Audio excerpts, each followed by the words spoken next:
പശ്ചിമ ബംഗാൾ എല്ലാവരെയും ഞെട്ടിച്ച ഒരു തെരഞ്ഞെടുപ്പ് ഫലമാണ് വരുന്നത്. തെരഞ്ഞെടുപ്പ് കഴിഞ്ഞ് മമതാ ബാനർജി തന്നെ പറഞ്ഞത് ഞങ്ങൾക്ക് 42-ൽ 30 സീറ്റ് കിട്ടും എന്നാണ്. ഞങ്ങൾക്കും കോൺഗ്രസിനും CPM-നും എല്ലാവർക്കും കൂടി 30 സീറ്റ്, BJP-ക്ക് കൂടി വന്നാൽ 12 സീറ്റ് എന്നാണ്. ഇപ്പോൾ അത് 11 സീറ്റായി. അങ്ങനെയാണ് ഇപ്പോൾ ലീഡ് നില കാണിക്കുന്നത്. എന്ന് പറഞ്ഞാൽ 29-30 സീറ്റ് TMC-ക്കും 1 സീറ്റ് കോൺഗ്രസിനും അധീർ രഞ്ജൻ ചൗധരി ജയിക്കുന്നു എന്നാണ് കേൾക്കുന്നത്. എങ്കിൽ 31 സീറ്റ്. കഴിഞ്ഞ തവണ 18 സീറ്റ് ഉണ്ടായിരുന്നു BJP-ക്ക്. ഇത്തവണ ബാക്കി എവിടെ കുറഞ്ഞാലും ഞങ്ങൾ ബംഗാളിൽ തിരിച്ചു പിടിക്കും, ബംഗാളിൽ കൂടുതൽ പിടിക്കും.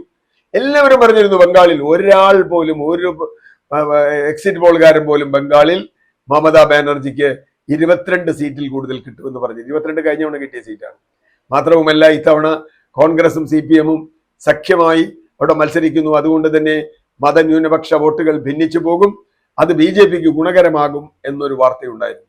പക്ഷേ സംഭവിച്ചത് നേരെ മറിച്ചാണ്. അവിടെ തൂത്തുവാരുക എന്ന അർത്ഥത്തിൽ തന്നെ BJP-യെ സംബന്ധിച്ചിടത്തോളം വലിയ പ്രതീക്ഷകൾ ഉണ്ടായിരുന്ന സ്ഥലത്ത് പരാജയപ്പെടുകയും മഹുവ മൈത്രയെ പോലെയുള്ള ധീരരായ പോരാളികൾ അവിടെ ഗംഭീരമായ വിജയം നേടുകയും ചെയ്തിരിക്കുന്നു. അത് വലിയ കാര്യം. മഹുവ മൈത്ര ജയിക്കുക എന്ന് പറഞ്ഞാൽ BJP-ക്കും അദാനിക്കും മോഡിക്കുമൊക്കെ എന്നെന്നും തലവേദനയാണ്. അതുകൊണ്ട് മഹുവ മൈത്ര ജയിച്ചിരിക്കുന്നു. നമുക്കൊക്കെ പ്രിയപ്പെട്ട പഴയ ക്രിക്കറ്റ് താരം യൂസഫ് പത്താനും ജയിക്കാൻ പോകുന്നു എന്നാണ് നമ്മൾ അറിയുന്നത്. തീർച്ചയായും മമതാ ബാനർജി സ്ത്രീകൾക്ക് 3-1 സീറ്റ് കൊടുത്ത ഏക സംസ്ഥാനം അതാണ്. സ്ത്രീകളടക്കമുള്ള വലിയൊരു നിര ബംഗാളിൽ നിന്ന് പാർലമെന്റിലേക്ക് വരുന്നു. 31 അംഗങ്ങളോടുകൂടി ഒരുപക്ഷെ രണ്ടാമത്തെ കക്ഷിയായി അല്ലെങ്കിൽ മൂന്നാമത്തെ കക്ഷിയായി ഇന്ത്യ മുന്നണിയിൽ ഇവർ വരും.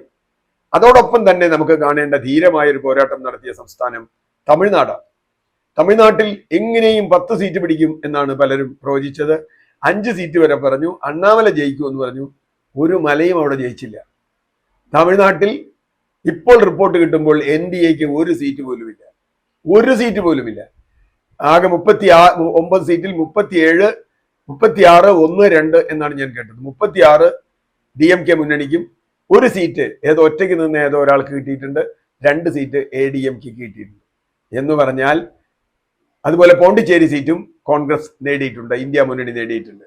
എന്ന് പറഞ്ഞാൽ 40 സീറ്റിൽ 3 സീറ്റ് മാത്രമാണ് നഷ്ടപ്പെട്ടത്. അതും NDA-ക്ക് അല്ല, NDA ഉപേക്ഷിച്ച ADMK-ക്കാണ് എന്ന 2 സീറ്റ് എന്നതാണ്.